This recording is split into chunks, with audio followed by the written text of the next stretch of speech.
পরীক্ষা করার ফলে দাতাপন্নকে কেমন দাতা।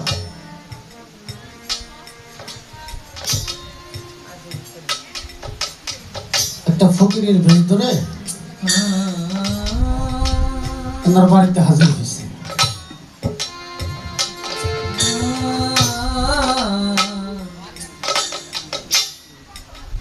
বাড়িতে এসে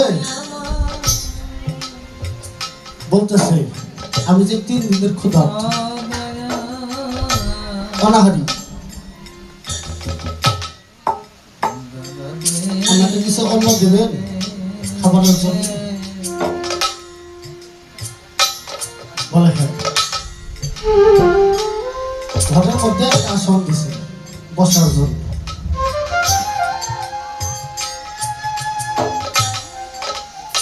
ফকিরটা আসনে বসে।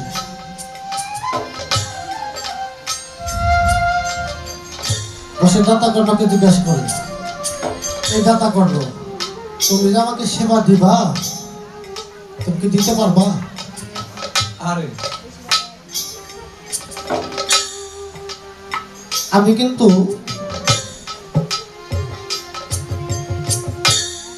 অন্য কিছু সেবা নেব না।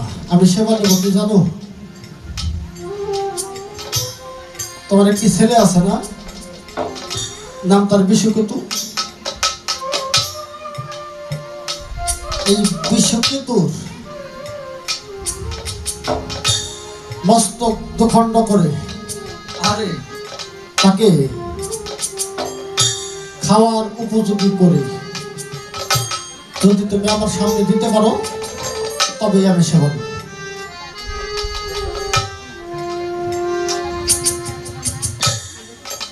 বাবা,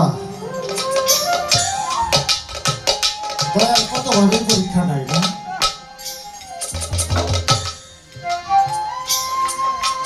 কেমন দাতা। দাতাকর্ণ এই কথা শুনে, আরে বাবা সন্তান তো ব্যথা লাগে, তার স্ত্রীর কাছে গেছে। স্ত্রীর কাছে যায় বলে, আজকে বাড়িতে যে অতিথি এসেছে সে কি সেবা নেবে জানো? বলে আমাদের একটি ছেলে আছে, সে নাকি তার মস্তক ছাড়া সেবা নেবে না।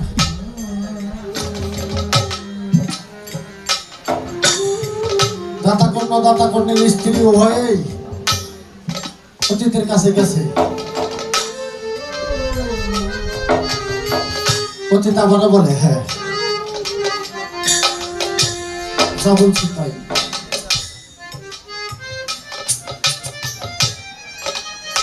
দাতাকর্ণের স্ত্রী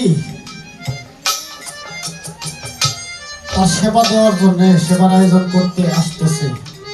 এমন সময় অতীত ডাক দিয়ে বলে, এই দাতাকর্ণ দাঁড়াও।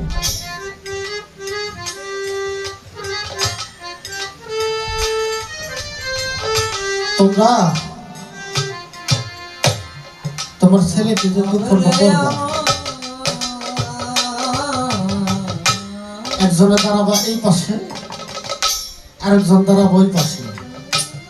মাঝখানে তোমার ছেলেকে রেখে একটা করাত নিয়ে দুইজনে দুই পাশ থেকে চালাবা।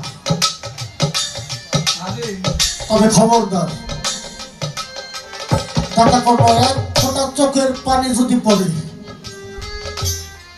আমি কিন্তু সেবা নেব।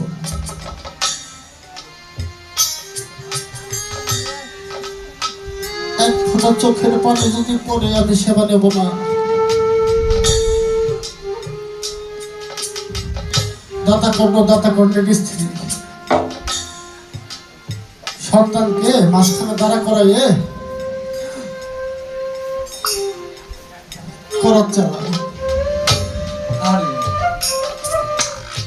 হঠাৎ করে দাতাকর্ণের স্ত্রী হাউ হাউ করে কাঁদে। দাতাকর্ণ স্ত্রীর মুখ চাপিয়ে ধরে বলে, এই কাঁদো কেন?